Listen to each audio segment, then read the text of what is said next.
Hey guys, welcome back to another video, and as you can see, that arm, I told you it was broken a few months ago because the cable for the SSD broke.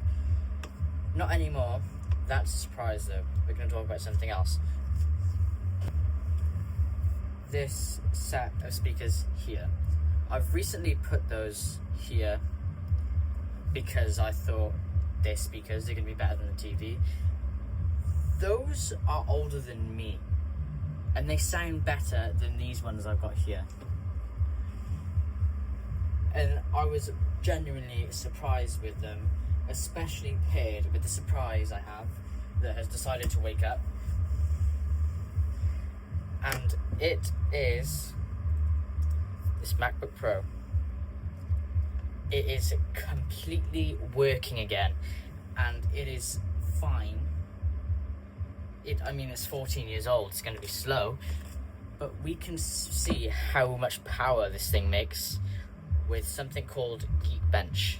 And I'm not going to stress test my one, I'm going to see the average of other ones that aren't mine.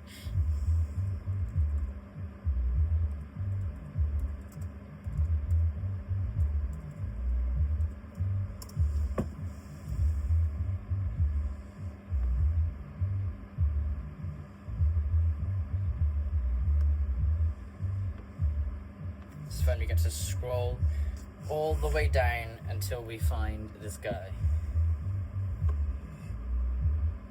Not that. Still going down. Is that it? No, I hope it's still going down. It's 2015. 2000. I'm gonna go up. Is it this one? Yes, this one. 636. Now, compared to newer MacBooks, it's obviously going to be much slower. But for being 14 years old, it really isn't bad. And it was faster when the inside worked, but obviously its external hard drive is going to be very much slower.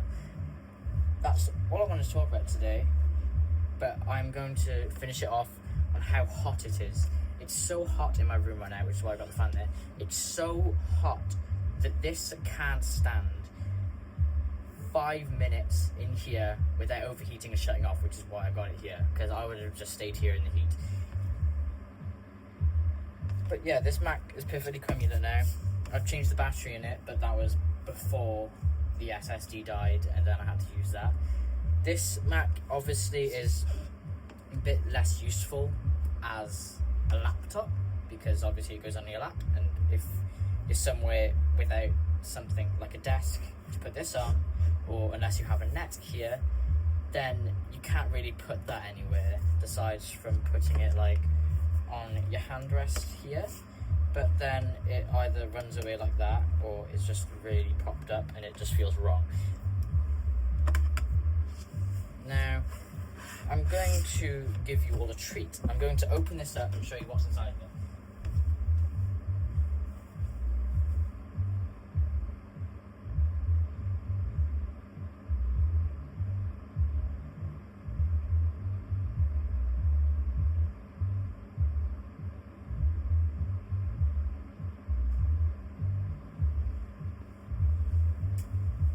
One thing you've got to remember is this is the most repairable MacBook they ever made, apart from the one that came before this, and there was just a removable battery here. But I'm going to show you what's inside of this thing before we finish off today's video. And I'm going to show you what's wrong with it first of all, as well, because why not? Because some of you might not even know what I'm talking about. I did have a magnetic pad, but I don't want to go through that, so yeah.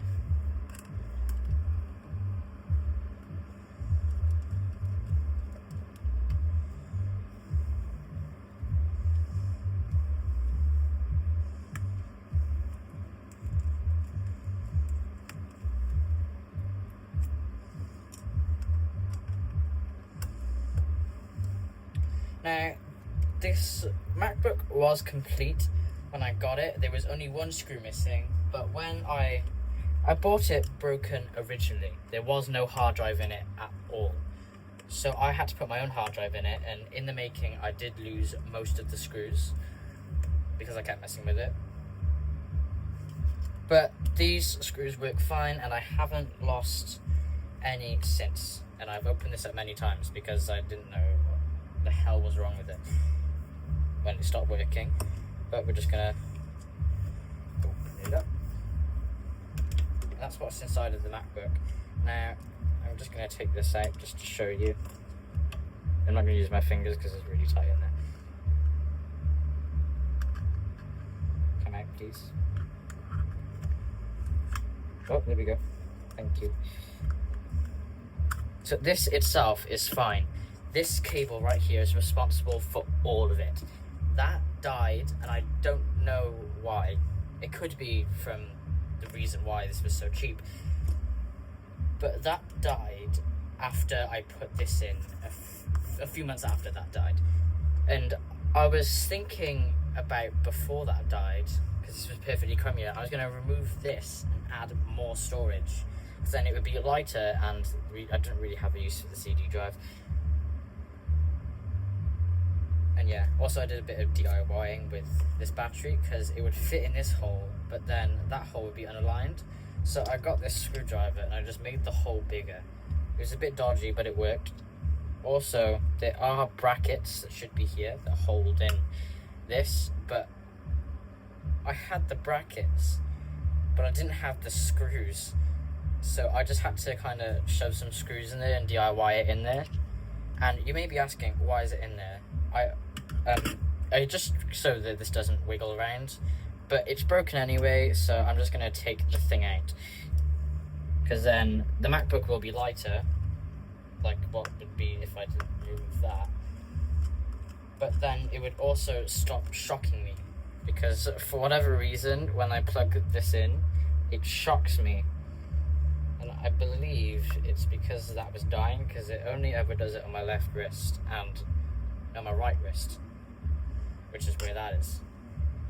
So that's where I believe the shocking is coming from. Oh, can't remove that. So at least I'll remove it when the time comes where I repair it. Oh, it's gone. It's gone somewhere. I'll find that in a minute. Anyway, bye guys.